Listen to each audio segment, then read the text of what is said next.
बेड़ियां दिल छू लेने वाली कहानी। चल बेटा छत पर चले, कल तो तेरी शादी है। आज माँ बेटी पूरी रात बातें करेंगे। चल तेरे सर की मालिश कर दूं, तुझे अपनी गोद में सुलाऊं। कहते कहते नीलम जी की आंखें बरस पड़ी। बरखा उनके आंसू पोंछते हुए कहती है, ऐसे मत रो माँ, मैं कौन सा विदेश जा रही हूँ। 1 घंटा लगता है विदिशा से भोपाल आने में। जब चाहूंगी तब आ जाऊंगी। विदा हो जाती है बरखा, माँ की ढेर सारी सीख लिए। मन में छोटे भाई बहनों का प्यार लिए, पापा का आशीर्वाद लिए। चाचा चाची, दादी दादाजी, मामा मामी, बुआ फूफा, मौसी और मौसाजी, सबकी ढेर सारी यादों के साथ। जल्दी आना बिटिया, आती रहना बिटिया, कहते कहते हाथ हिलाते सबके चेहरे धुंधले हो गए थे बरखा के आंसुओं से। संग बैठे तपन उसे चुप कराते हुए कहते हैं, सोच लो पढ़ाई करने जा रही हूँ, जब मन करे चली आना। शादी के 1 साल बाद ही बरखा के दादाजी की मृत्यु हो गई। उस समय वो तपन के मामा जी की बेटी की शादी में गई थी। तपन बरखा से कहता है, ऐसे शादी छोड़कर कैसे जाएंगे बरखा, दादाजी को तो एक ना एक दिन तो जाना ही था, फिर चली जाना तुम। चुप थी बरखा, क्योंकि माँ ने सिखाकर भेजा था। अब वही तेरा घर है, जो वह लोग कहे वही करना। 6 महीने पहले सोनू भैया मामा जी के बेटे की शादी में भी नहीं जा पाई थी, क्योंकि सासू माँ बीमार थी। अब बरखा एक बेटी की माँ बन चुकी थी। जब उसका 5वां महीना चल रहा था, तब उसकी चाची की बेटी की शादी थी। सासू माँ ने कहा कि ऐसी स्थिति में कहाँ जाओगी। वह सोचती है, कैसी स्थिति, सुबह से लेकर शाम तक काम करती हूँ, ठीक तो हूँ। इस बार उसका बहुत मन था, इसलिए उसने तपन से कहा कि मम्मी जी से बात करें और उसे शादी में लेकर चलें। चाचा जी का भी फोन आया था तपन के पास, तो उन्होंने कहा कि आप लोग इतना जिद कर रहे हैं तो मैं लेकर आऊँगा, लेकिन कुछ गड़बड़ हुई तो उसके जिम्मेदार आप लोग होंगे। फिर तो माँ ने ही मना कर दिया, रहने दे बेटा, कुछ भी हुआ तो तेरे ससुराल वाले बहुत नाराज हो जाएंगे। वैसे तो ससुराल में बरखा को कोई कष्ट नहीं था, किसी चीज की कमी नहीं थी।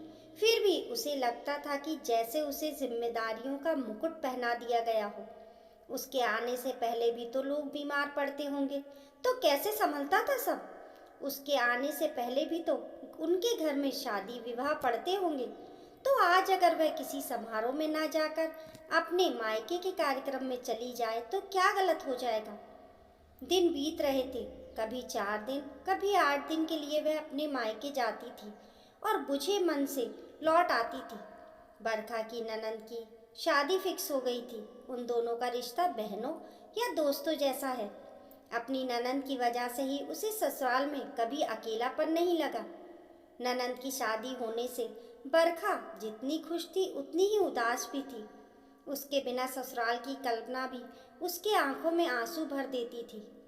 बरखा ने शादी की सारी जिम्मेदारी बहुत अच्छे से संभाली थी।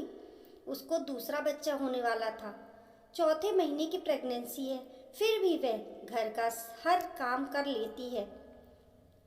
सभी रिश्तेदार बरखा की सास से कह रहे हैं कि बड़ी किस्मत वाली हो जो बरखा जैसी बहू पाई हो। शादी का दिन भी आ गया।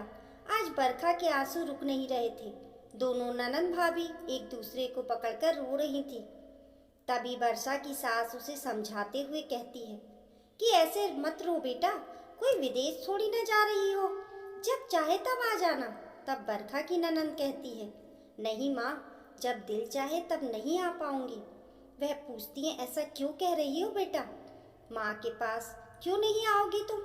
बरखा की ननंद कहती है, कैसे आऊंगी माँ, हो सकता है जब मेरा आने का मन करे तब मेरे ससुराल में कोई बीमार पड़ जाए, कभी किसी की शादी पड़ जाए, या कभी मेरा पति ही कह दे तुम अपने रिस्क पर जाओ, कुछ हुआ तो फिर मुझसे मत कहना। सब एकदम अबाक रह जाते हैं। वह लोग बरखा की तरफ देखने लगते हैं। तभी बरखा की ननंद कहने लगती है, नहीं माँ, भाभी ने कभी मुझसे कुछ नहीं कहा, लेकिन मैंने देखा था उनकी सूजी हुई आंखों को, जब उनके दादाजी की मौत पर आप लोग शादी का जश्न मना रहे थे। मैंने महसूस की है वह बेचैनी जब आपको बुखार होने के चलते वे अपने भैया की शादी में नहीं जा पा रही थी। मैंने महसूस किया है उस घुटन को जब भैया ने उन्हें उनकी चाची की बेटी की शादी में जाने से मना कर दिया था। उन भैया ने जिन्होंने उनकी विदाई के वक्त कहा था, सोच लो तुम बाहर पढ़ने जा रही हो, जब मन करे तब आ जाना। आपको नहीं पता भैया, आपने भाभी का विश्वास तोड़ा है। कल को मेरे ससुराल वाले भी मुझे छोटे भाई की शादी में ना आने दे तो सोचा है कभी आपने? पापा, हमारी गुड़िया तो आपकी जान है। कभी सोचा है आप सबने कल को पापा को कुछ हो जाए और गुड़िया के ससुराल वाले उसे ना आने दें? कभी भाभी की जगह खुद को रखकर देखिए। एक लड़की अपने जीवन के 20-25 साल जिस घर में गुजारती, जिन रिश्तों के प्यार की खुशबू से उसका जीवन भरा होता है, उसको उसी घर जाने, उन रिश्तों को महसूस करने से रोक दिया जाता है।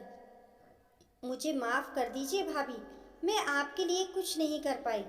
जिन रिश्तों में बांधकर हम आपको अपने घर लाए थे, वही रिश्ते, वही बंधन आपकी बेड़ियां बन गए हैं। और ये कहते कहते बरखा की ननंद बरखा के गले लग गई। आज सबकी आंखें नम थी, सबके सर अपनी गलतियों के बोझ से झुके हुए थे। दोस्तों, ये किसी एक घर की कहानी नहीं है। हमारे समाज में शादी होते ही लड़कियों की प्राथमिकताएं बदल दी जाती हैं। अपना परिवार, अपना घर ही पराया हो जाता है। वहां जाने के लिए उन्हें दूसरों की आज्ञा लेनी पड़ती है। इस कहानी को लेकर आप लोगों की क्या राय है, हमें कमेंट करके ज़रूर बताइए। कहानी पसंद आने पर लाइक और शेयर करें। ऐसी ही अच्छी अच्छी कहानियों के लिए चैनल को सब्सक्राइब करना ना भूलें। मिलते हैं फिर एक नई कहानी के साथ। तब तक के लिए नमस्कार।